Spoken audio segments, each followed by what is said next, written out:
Okay, I'd like to thank the organizing people for giving me a chance to present to you on what we do every day, like whether exercise makes a difference or not. See, there can be meaning hospitals who do not use chemicals, so they are free from chemical hazards. There are some hospitals who do not have radiological services, they are free from radiological hazards, but there aren't any hospitals who are free from musculoskeletal hazards. Because wherever there are people, they are at risk of developing some musculoskeletal problem. So what I'd be talking to you is about whether exercise making a difference. So first of all, there are a lot of myths about what is an exercise and what is physical activity. So I'll talk to you about what is exercise and physical activity, then talk to you about what are the types of exercise. And I've taken core training because a lot of people complain of back pain. So I'll talk to you a bit detail about what we do for core training and also our experience in back school. Here you have two pictures. There's somebody who's mopping the floor and there's somebody who's just doing some gardening activity. When we ask people, do you exercise? A lot of them say, should I exercise? I do a lot of household work. I wash my dishes, I push the car, I do a lot of things. Whether you can term it technically exercise. So for that, we need to know what exactly is exercise, but before that, we'll see what is a physical activity. Physical activity is a body movement which is produced by muscles contraction, which results in increased caloric requirements over the resting energy expenditure.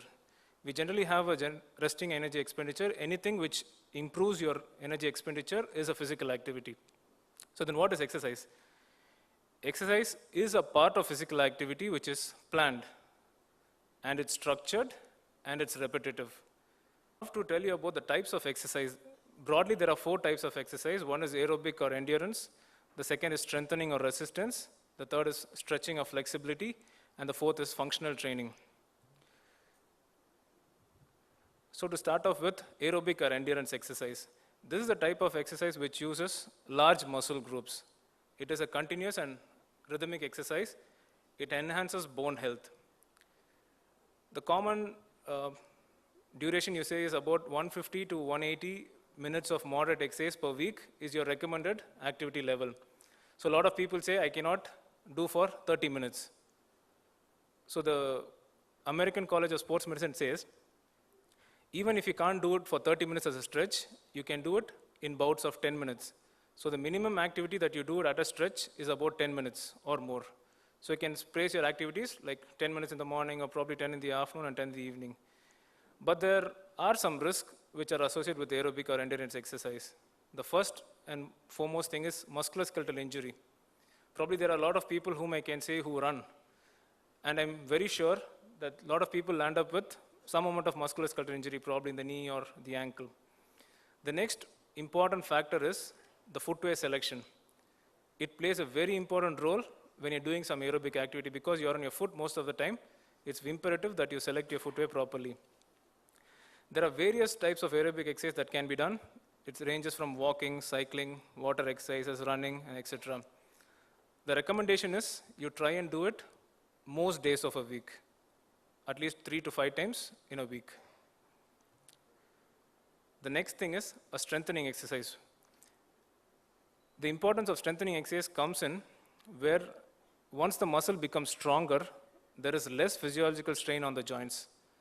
The muscles are stronger enough to handle the load, and the chances of getting injury is also reduced. In exercise, there are mainly 3 principles. The first thing is called as overload, second thing is called as specificity, third thing is called as reversibility. Overload is nothing but making a muscle work more than what it's used to work. Something like making all of you sit and learn for a longer time. The second thing is specificity. If you are a runner and you want to improve your running, you will have to train in running. Just by cycling, it is not going to improve your running speed. This is like I read physics and I go write chemistry, it's not going to improve my performance. So it has to be specific according to your activity that you want to increase.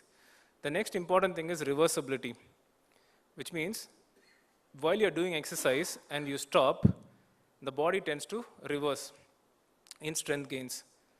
maybe what you do today, rather, what you do today, if you've been exercising, and what you do 2 weeks after when you're not exercising are not going to be the same because your body tends to reverse. Okay, let me talk to you a bit more detail about the hype on core muscle training, because a lot of websites talk about core muscle training and a lot of articles are there which talk about core muscle training. What is this core? The core is a part of the body which is formed by the diaphragm up, the pelvic floor down, the transverse abdominis in the front and lateral side, and the multifidus behind. What do? They enhance your stability in the abdominal and the low back region.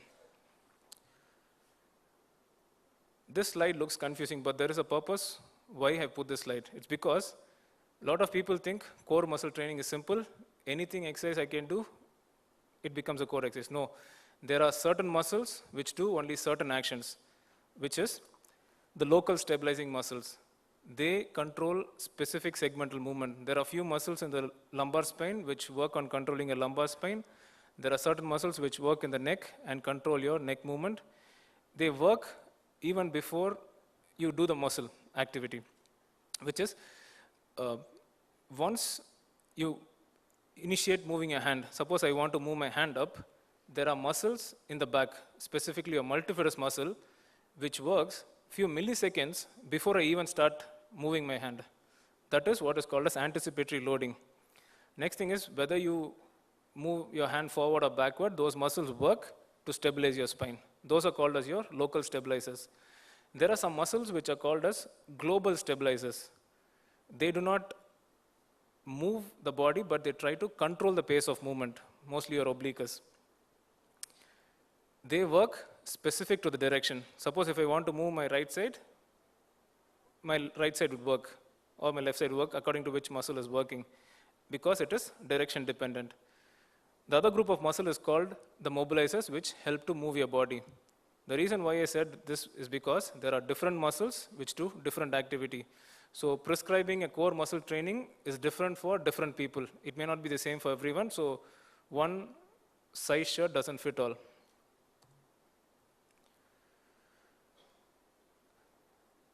When we land up with an episode of back pain, the first thing what happens is a local inhibition. The stabilizing muscles goes in for inhibition, so the muscles do not work in timing. They do not work at times where they are supposed to work, which leads to segmental control loss. This was a very interesting landmark study which was done in '96 by a group. When we have an episode of back pain, the multifidus muscle which I talked about goes in for inhibition. They studied the EMG activity when the person had a back pain. Even after the back pain episode settled, the multifidus muscle did not recover, which means once you finish the episode, you need to do specific segmental activity exercises to make your muscles work. It is not like once your episode of pain gets over, everything is all right, you can do it. No, you'll have to do specific activity to make your muscles work. So this is kind of a progression which I have put it for the whole group, because considering the heterogeneity, the first level is called as a stabilization, where you do certain activities in a stable position, something like lying down and contracting your core muscle. For advanced people, you can probably do a plank. The second level is called the stabilization and strength, where it is slightly higher than your level 1. Level 3 is an integrated stabilization strength, where you do stability activities using some other gadgets, probably like a Swiss ball or probably other equipments. The fourth level is an explosive stabilization, mainly used for athletes. Probably if you go outside and see people warming up in the ground, you will see a lot of people doing a lot of jumping and plyometry activities. Those are people who would require explosive stabilization. But for continuing a day-to-day activity, level 1 and level 2 should be good enough to hold on. Probably if you are a person who is more active and have to do a lot of activity, probably like people who do manual lifts, they may require level 3 or level 4. There are few guidelines which are important when we talk about exercises. The first and foremost thing is proper exercise form. A lot of people talked about proper posture. Posture is very important even when you exercise. The next thing is exercise has to be done within your limits of pain. And also after exercise, the soreness should be minimal. and your exercise should not increase your pain while you're doing it. And importantly about recurrences, the main concern for people who have back pain and neck pain is, will I get a neck pain episode or will I get a back pain episode? There was a Cochrane review which talked about exercise and the recurrences. They told that when you exercise, the number of recurrences actually reduce. It doesn't go to a minimal 0, but it reduces. And the next important thing is the time to recurrence is prolonged. If you have back pain in 2 weeks, it may increase your duration, saying that you may not have back pain once in 2 weeks, it may have probably once in 1 month or 2 months, depending on how frequent you are with your exercise program. And also, exercises reduces your number of days of sick leave. The next thing is about stretching exercise. Why is stretching exercise important? Most of us have become more mechanized. We tend to sit or maintain a same position for a long time. So what happens is there are certain muscles which become shortened. So the blood supply to that muscle is kind of reduced, which causes a lot of micro injuries to the muscle, which in turn develops knots. For people who have neck pain, or a lot of you, if you feel over your neck, you would feel a lot of knots in the muscle. That's because of your prolonged sitting posture. And that is technically called as a trigger point. So exercise, mainly stretching, when it is done for a work-related musculoskeletal disorder population, was effective in reducing pain. We often do what is a warm-up program for a lot of the departments. They came and reported saying that their pain actually reduced when they do this warm-up program before morning. That's because the body gets prepared, and also the muscles become more extensible. The next problem with exercise, now I told about the types of exercise and progression. The problem with exercise, one is starting. We always think we will start exercising tomorrow. The next problem is adherence. Once you start exercising, you may think, one day I will stop, the next day it never starts again. So 2 problems is, one is to start the exercise, and second is to be adherent with the exercise. There are a few points which can help us to become more adherent in exercise. Because the problem, what people say is, I become bored with exercise because I cannot keep doing the same exercise for day in and day out. For that, we have what is called as a graded exercise program, where exercise goes with different grades, like something what we saw for the core stabilization level 1 to 4. The next important thing is you start training from a weaker muscle to a stronger muscle, because once the weaker muscles become stronger, you will get confidence and you will start doing the stronger muscle exercise. The next thing is a refresher course, where you can go back to the person who's prescribed the exercise and you can get yourself refreshed. One is to check if you're doing it the right way, and also to get the further progression. Videotapes or pictures of exercise can also help us to remember exercise better. And group exercises. Doing exercise in a group can be a blessing or a curse. It depends on the group you are with. If you're a group who do exercise together, that's wonderful. But sometimes when you get the wrong group, it becomes a problem. So find a group which can help you exercise better. So this is our experience.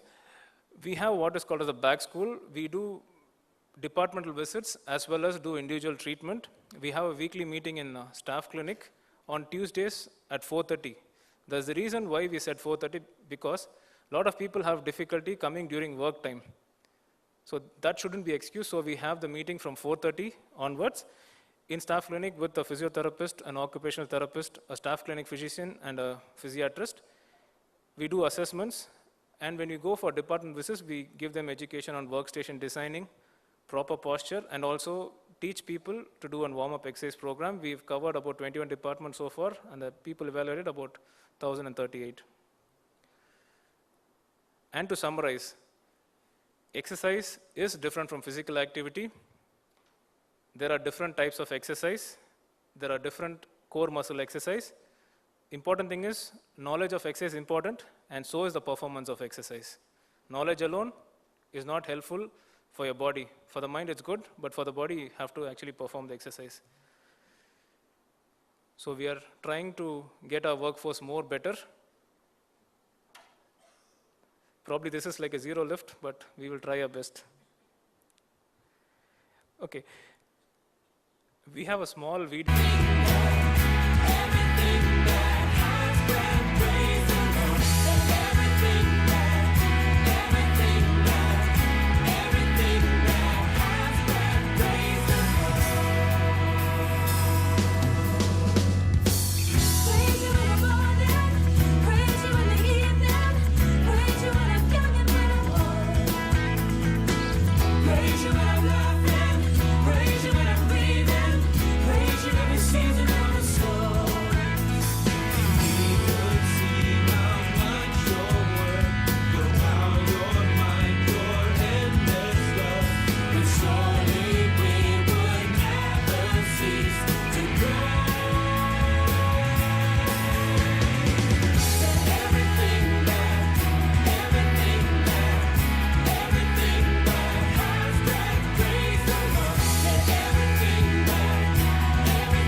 Shall we once again put our hands together and applaud all 4 presentations for their wonderful presentation, please? For the next half an hour, we have time for discussion, and a quiz is also planned. So as we get the quiz organized, can I request Mr. Sampson and Mr. Peter to do the live demonstration on how to handle patients safely? Okay, as Sampson and Peter get their act together, can I request there are 2 columns. So first column, 10 rows would form group number 1. The rest of you would form group number 2. Column number 2, first 10 rows would be group number 3, and the final rows would be group number 4. So the quiz is based on the 4 presentations, and please feel free to ask questions as part of your discussion and doubts to any one of the 4 presenters.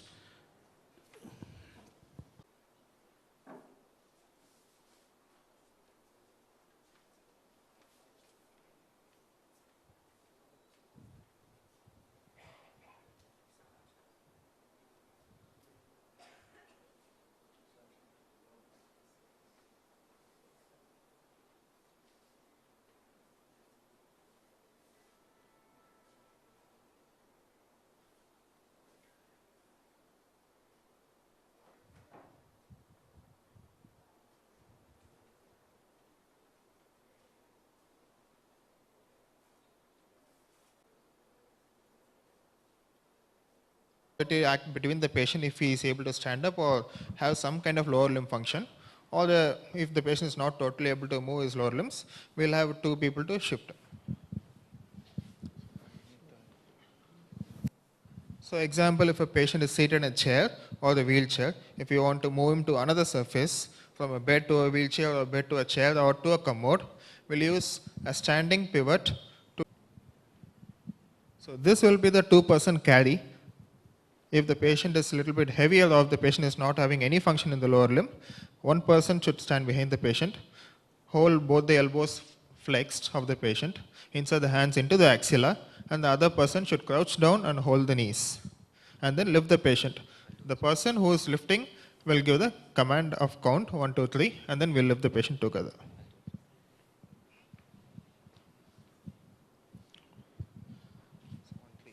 So on count of 3, 1, 2, and 3.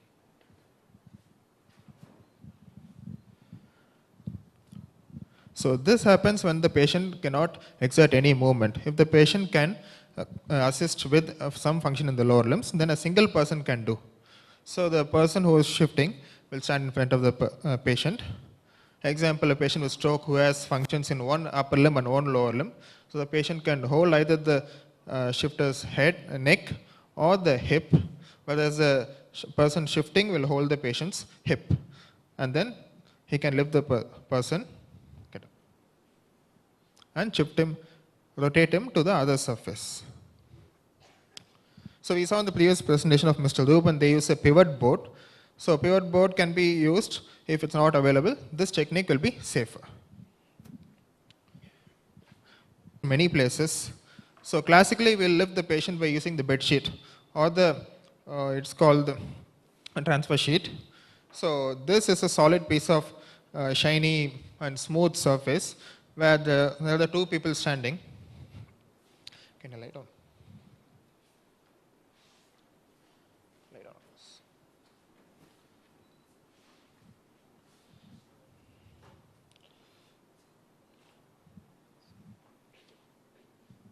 Yeah. So this can be kept on the bed and the patient can be rolled over it, and the other person has to stand on that side. So depending on the height, the shifters must bend the hips and knees. So if the person is just lifting the arms while shifting, then there are a lot of strain in the back. So depending on the height, they'll have to crouch lower. If it's on the floor, they'll have to totally crouch. If it's on a table of this side or a bed of this side, you can crouch slightly and then lift the patient together. Can I lift? and transfer to them to the trolley or the other surface. Alternatively, they can even slide the surface to the other surface. Yeah, thank you. Yeah, you can get up. Which is called the transfer board. It's made of wood or plastic, and this is also otherwise also called the sliding board because it's a very shiny, smooth surface, and the patient can be easily slide over the board.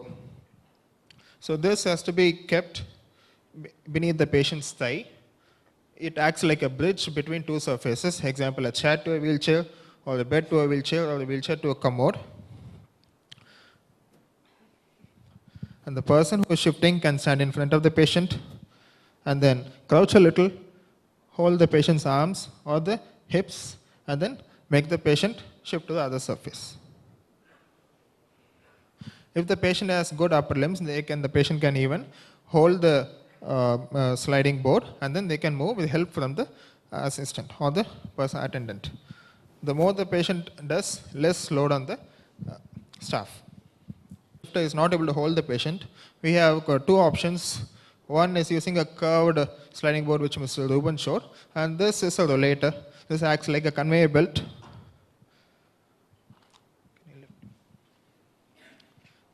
This is placed in the same position as the transfer board, and same position as the transfer board, and the patient is easily dragged out to the other surface. When the patient is made to sit on the belt, they can be easily rolled out to the other surface.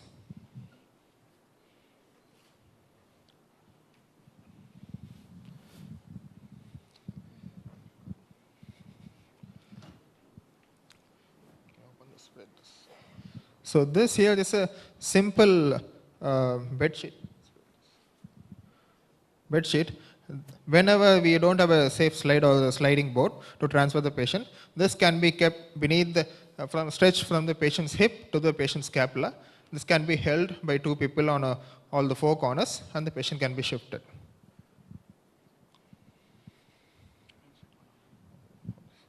And this again can act as a gait belt also, or the waistband, which we can hold the patient easily while shifting them.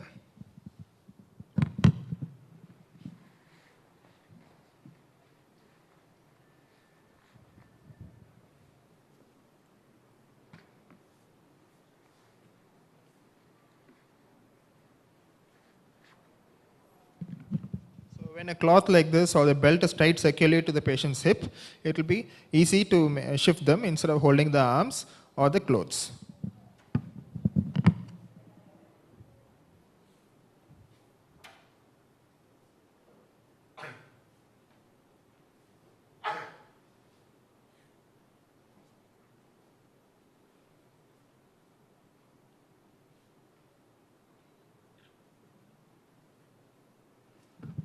So that waistband or the gait belt will aid you in getting a better grip over the patient's body.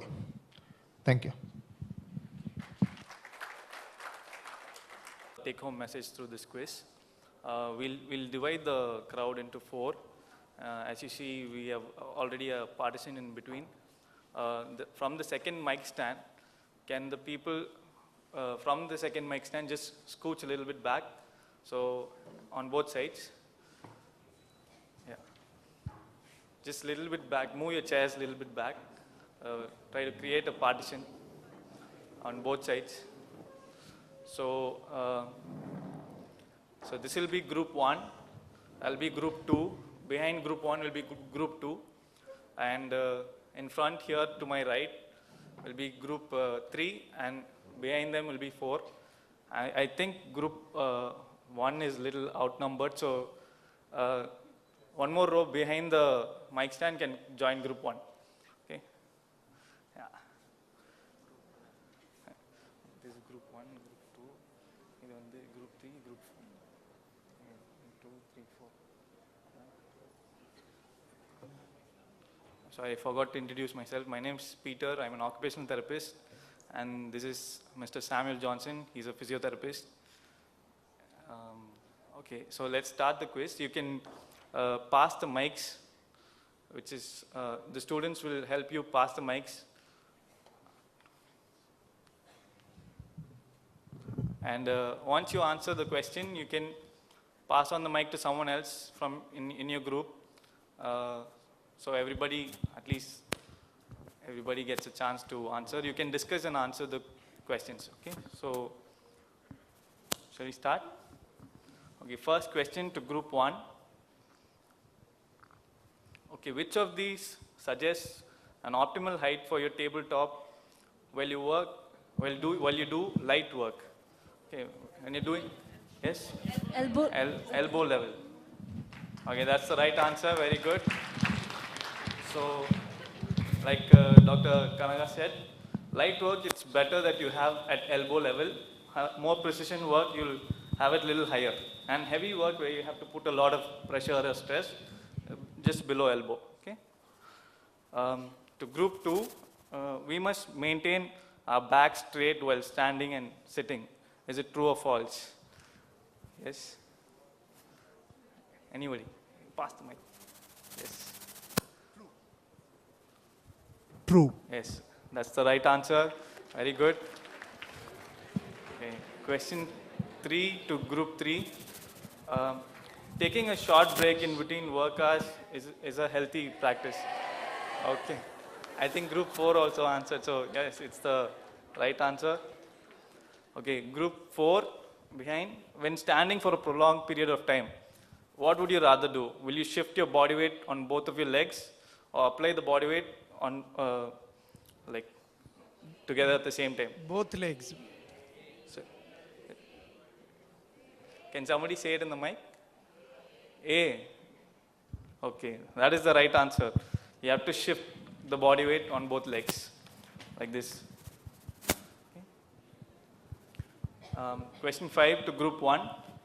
While transferring patients to a bed, at what height should the bed be positioned? Knee level or hip level or diaphragm level? Group 1? Hip level. That is the right answer. Very good.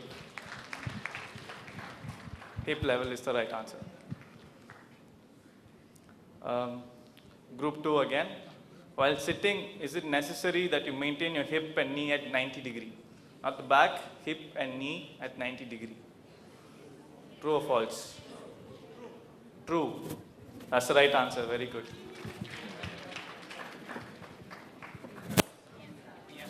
Question number 7 to group 3. A broomstick with a long handle has more ergonomical advantage than a regular broom. Is it?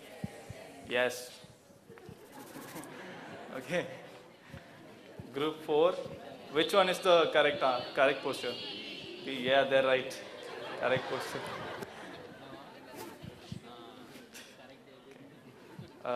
Coming back to group 1. How can you avoid minor work-related stress injuries to your neck? Do you exercise your neck muscles or use a soft collar instead? Group 1. A. That's the right answer. Very good. Group 2. If you have acute pain, okay, acute pain in a particular part of your body due to physical stress, what should you do? Should you exercise or rest? Rest. Okay, I think everybody's together in this. Okay, that's the right answer. It's B, rest. Okay, group 3, which I'll show you 2 pictures. This is A and one more picture. Which one, you have to tell me which one has the more correct posture. Is it A or B? A. Very good, that's the right answer. Group 4, how should you arrange your workplace? Is it A, keep the equipments that you access the least closer to you, or keep the equipments that you access more often closer to you? B, that's the right answer. You have to keep equipments that you access the more closer to you. Okay, question back to group 1. While carrying a weight, you should not carry it close to the body. Is it true or false? False, yes. You should carry it close to the body so that your elbow acts on it. Okay, group 2. While working for a long duration, while working for a long duration in sitting, which is better? Is it 1 or 2? Maintain a static position or shift the position?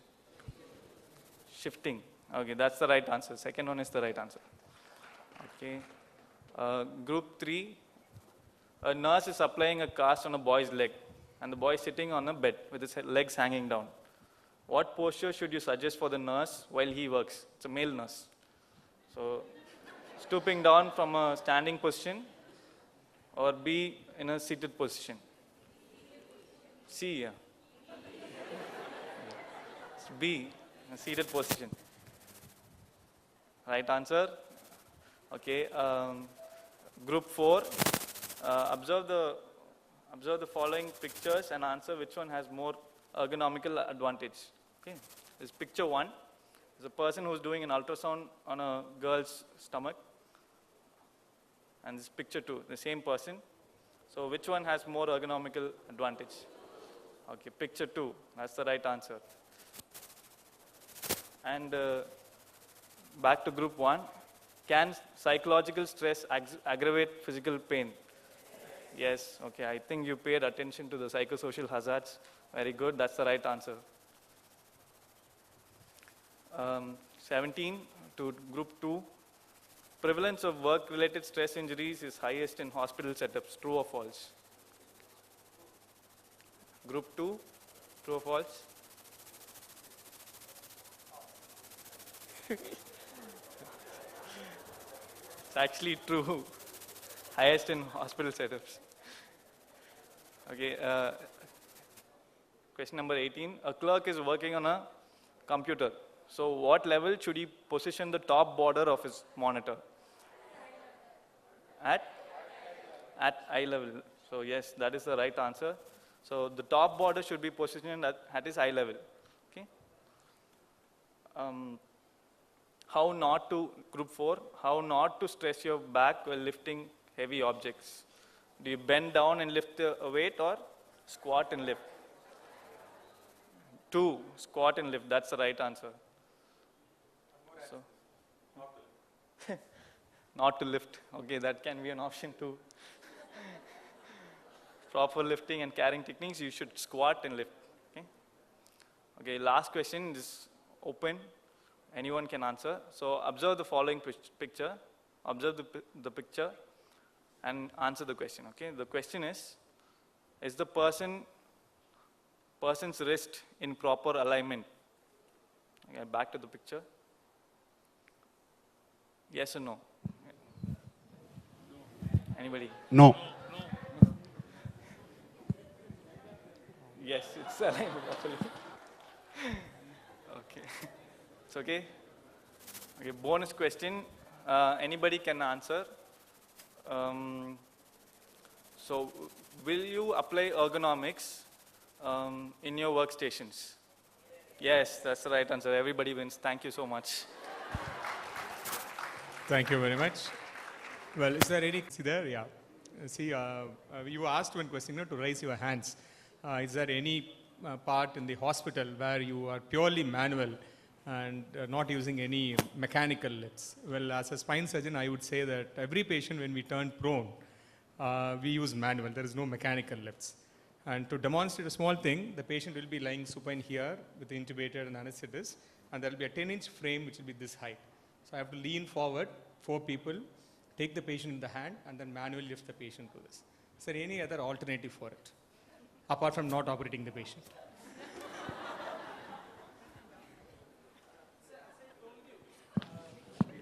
Please use the mic. Probably, as I always will say it as an hypothetical one. Say, as I always addressed even in the presentation, even the mechanical handling or the manual handling, both are, it has to depend each other. Say, for example, we say that as a mechanical handling. Without a person handling that, that will not function. So in the same way, even the manual handling, some part of the mechanical thing that we do, say for example, to shift the same patient, we are somehow using the bed sheets that these people were telling. So one or the other way, like we always are interdependent with each other. Maybe I have to use the bed sheet. Okay. So next question is for Lenny. Lenny, this core exercises, I have seen patients when they come to the clinic and they have mild to moderate back or leg pain. Even on sitting position, when I ask them to engage the core, they have a significant pain relief. So is it always that these exercises have to be done in supine position, or it can be done during the daily activities also? That's a very good question, sir. The activation of core, there's a progression. Initially, you start with a less provocative position and then go to a more provocative position. For a person who cannot do it in sitting, see the problem what happens is there are different muscles, as I said earlier. When we ask a person to activate the transverses, they would usually activate the obliques, so that you can actually palpate near a ASIS to find out if the muscle is working or not. In that case, what we do is we teach them in a less provocative position, probably make them turn on the side and ask them to hold the abdomen. When you lie on the side, it's actually easy for you to feel the abdomen coming in compared to lying supine. So as a progression, they have to be taught in most of the positions that they are exposed to. For a desk job person, it is sitting. For us, whereas probably for a nurse who spends a lot of time standing, they have to be taught in standing, but it has to follow a sequence. If they do it properly, then it's perfect, but it's kind of hard because it's motor learning, it takes some time. So go from a lower position to a higher position of muscle expertise. Thank you.